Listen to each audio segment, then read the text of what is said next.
What's up, everyone? Welcome to this day in Philly sports history for February 26, 2024. I'm your host, Jim Montgomery.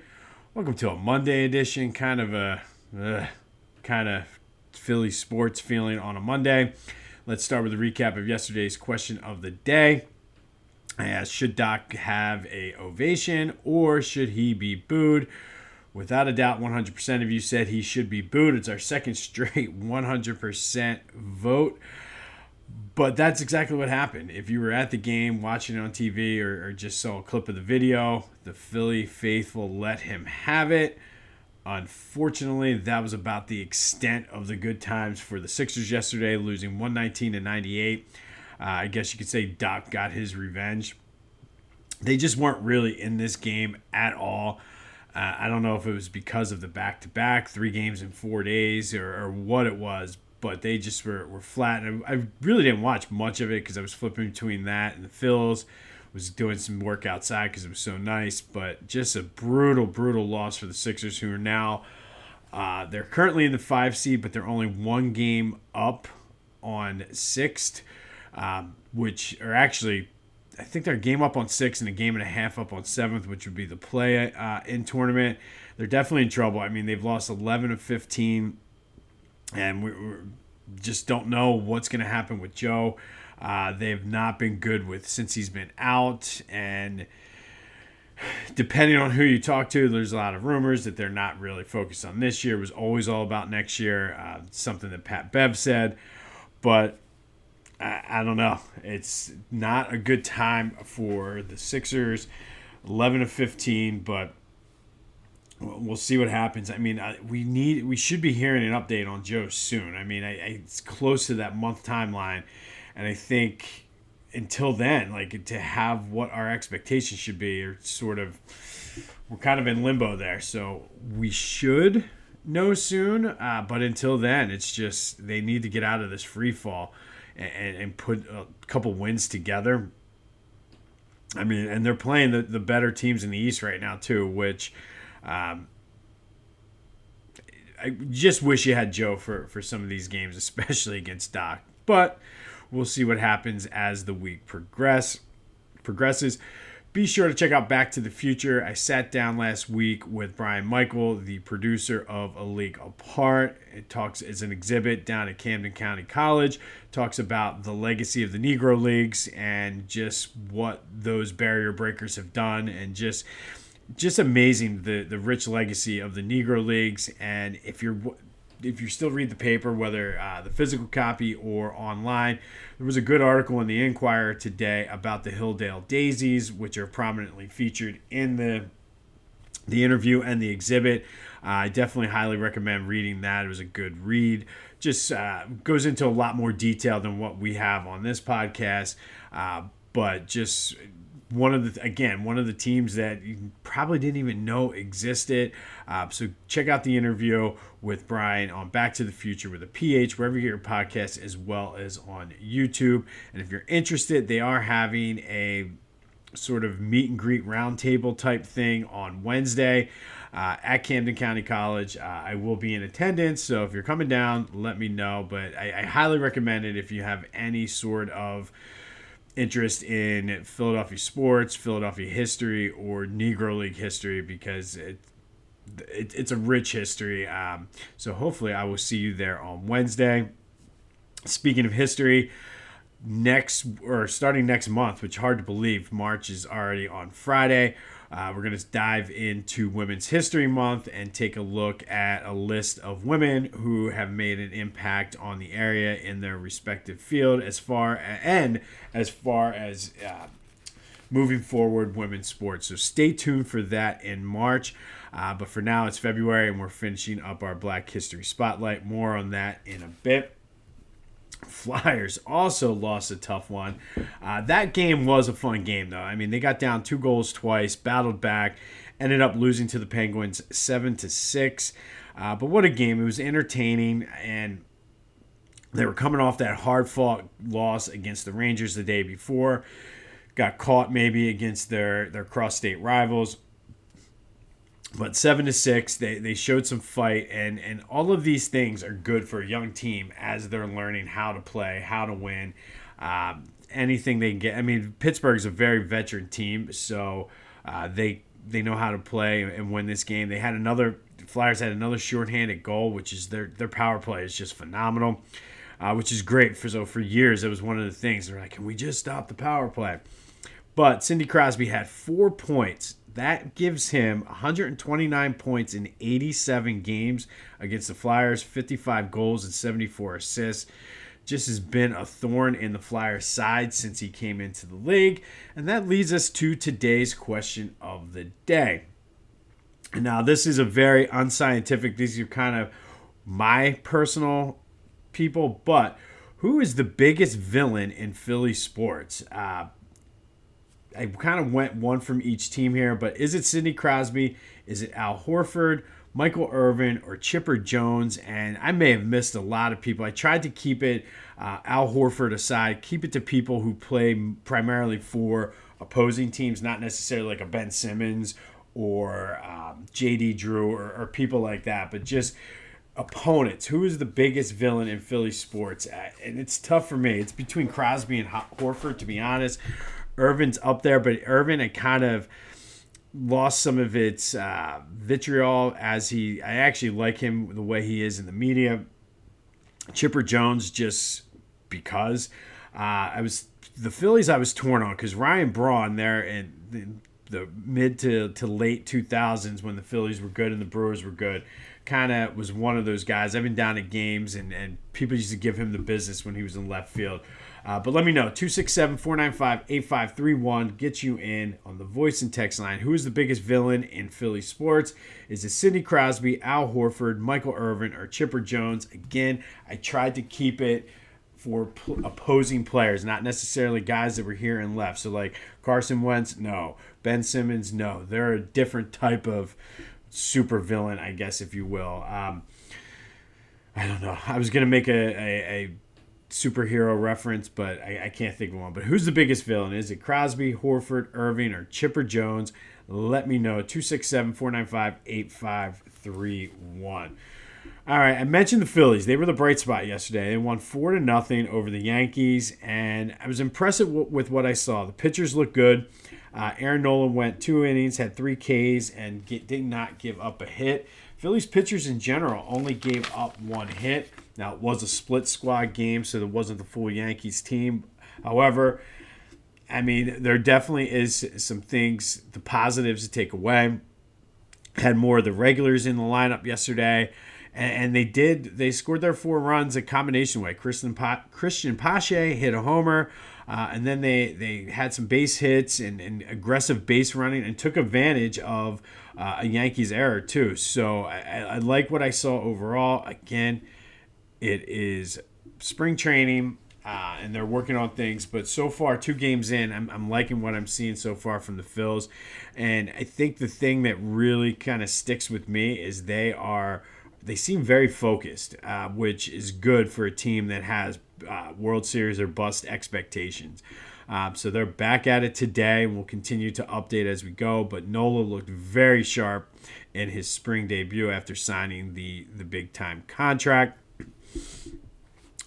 PhillyGoat.com. They have you covered when it comes to your Philadelphia sports apparel needs. I mean, we were talking about the A.J. Brown situation, and I was wearing my Mega John hoodie, one of my favorite shirts that they make.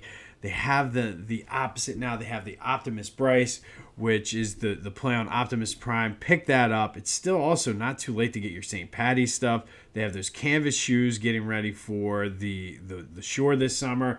I'm looking forward to that. Just do yourself a favor. If you haven't checked them out, I talk about them every day. Go to phillygoat.com. Check out their selection. It's more than just sports. They have Philadelphia neighborhoods. They have Philly-centric items, Philly pride. You name it, they got it. They have you covered. Go check them out. phillygoat.com. Use the promo code Jim Montgomery to take 10% off your order at checkout. That's phillygoat.com. Promo code Jim Montgomery for 10% off your order at checkout. Quick bubble watch here. We talked about Villanova the other day losing to UConn and how their bubble is getting smaller and smaller.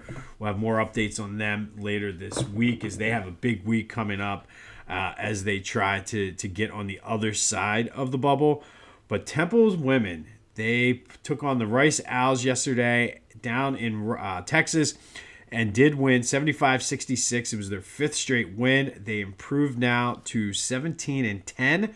They have a one-game lead over North Texas and Tulsa in the AAC standings, or the American. I don't know.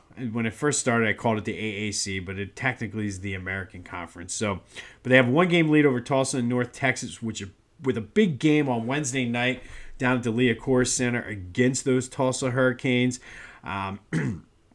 So excited to keep an eye on them. Probably the team with the best shot to make the NCAA tournament in the entire city.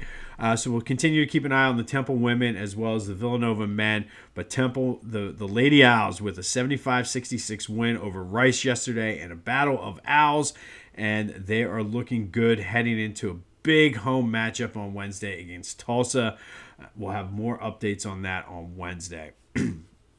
All right, today we're going to go back to 1968, and we're going to do something we haven't done yet in over a year and a half, almost a year and a half now. We've done some high school basketball, but we have not done Catholic League basketball. So on this day in 1968, this story got national headlines. North Catholic's varsity team cut mass to go to breakfast at a diner. Basically what most high school kids do. Problem is, they had a little bit of slack, but they came back late. So head coach Jack Friel, who was also the school disciplinarian and Latin teacher, saw them come back, called the entire varsity team into his office, and gave them a chance to sort of give an explanation. He didn't like what they said, or nobody gave a good one, and said, all right, I have to show these kids that they are students first, basketball players second. So he suspended the entire varsity team the day of a first-round Catholic League playoff game. And I believe this game took place at the Palestra. It just was unheard of at the time because they had a decent team, but they were set to take on Bishop McDevitt and no varsity players. So the JV team went down to the Palestra for the game. That JV team had split with McDevitt's JV team, but only scored 73 points in 2 games. They hadn't played in 8 days, and Jack Friel was making a point that you are student first, athlete second, fully knowing that likely the team was going to get run out of the building. During warm-ups, the North Catholic crowd was booing the poor JV guys. They started the "We Want Varsity" chants, and Jack Friel did not relent, just fully expecting to take his lumps and really just say, okay, this is what the hill I'm planning to die on. Well, when the dust settled, it was the North Catholic JV team pulling off the massive upset 77-60. It wasn't even close. They kind of dominated them down at the Palestra. So Jack Friel kind of called a break there, but the North Catholic JV team beat Bishop McDevitt on this day in 1968 in the first round of the Catholic League playoffs down at the Palestra because the varsity team was suspended for cutting mass to go eat breakfast the day of the game. The varsity plus 2 of those JV guys who had played their way and played well enough to be called up to the JV or the varsity team would lose a couple days later to Cardinal O'Hara, 51-49 in the semifinals. But on this day, the North Catholic JV team pulled off the massive upset, beating Bishop McDevitt 77-60 in a first-round Catholic League playoff game after the entire varsity team was suspended by head coach Jack Friel. Would that happen today? No chance. There's no way, I don't care what level, there's no way a coach in this day and age is going to suspend his entire team the day of a playoff game. The outrage alone everybody would be down at the school. But kudos for Jack Friel back in 1968 for doing the right thing and holding his players accountable.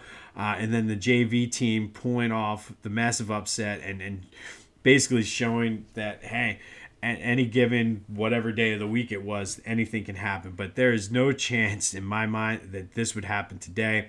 It's kind of like a bonus question of the day. Let me know what you think. Would this happen in this day and age? Could a coach get away?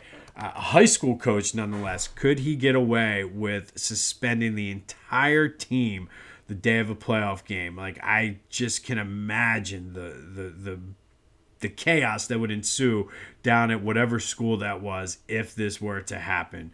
But it did, in fact, happen on this day in 1968, and the North Catholic JV team knocked off Bishop McDevitt 77-60 in the Catholic League playoffs. All right, finally today, as we wind down our Philly Sports Black History Spotlight, we're going to spotlight Matthew Saad Muhammad. And now this dude has a very interesting story. He was a light heavyweight boxer from Philadelphia. His mom died when he was an infant, so he was sent to live with his aunt along with his older brother. The aunt couldn't afford to basically keep him, so told his brother to get rid of him. He took him down to the Ben Franklin Parkway and just left. He ended up being found on the steps of the Basilica of Saints Peter and Paul down right off the Ben Franklin Parkway there, and ended up being adopted by a foster family who took him in and raised him the entire way. He did go on. He won the Trenton Golden Gloves in 1973. He was the light heavyweight champ from 1979 to 1981 before he lost to another Philly boxer, Dwight Muhammad Kawhi, who was another great boxer as well. Throughout his career, Muhammad had a 39-16-3 record with 29 KOs. He is in the International Boxing Hall of Fame, the Philadelphia Sports Hall of Fame. He worked as a trainer after his career was over. He is ranked number 24 on the Ring Magazine Top 100 Greatest Punchers. He was known as Miracle Matthew because he had the uncanny ability to take a beating but mount comebacks. As I was reading up and doing the research on him, it reminded me of very much of Rocky.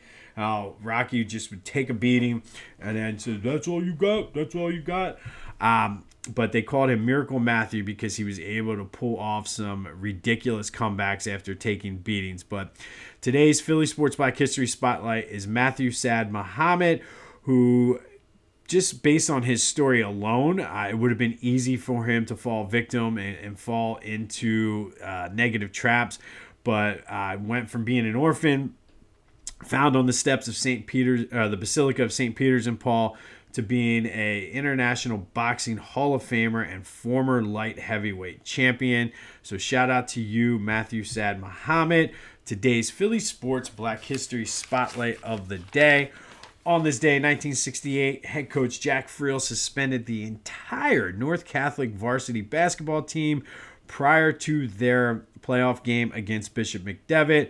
The JV team pulled off the massive upset in a story that made national headlines even back then. And God, I can only imagine how crazy this story would be today. But let me know, could this happen today even a little bit? 267-495-8531 gets you in. Kudos to my Lady Owls.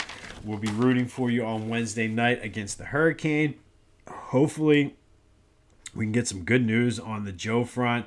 The Sixers, it's slightly different than the Eagles because the Eagles had a full team, but there's a lot of similarities here with the spiraling out of control with this team. So hopefully we can get it to stop, but yikes. Be sure to check out Back to the Future in my interview with Brian Michael. And if you can, come down Wednesday to check out the roundtable discussion they're going to have on the legacy of the Negro Leagues in Philadelphia. But this has been This Day in Philly Sports History. Go have yourselves a Monday. I'm Jim Montgomery, and until next time, I'll see you when I see you.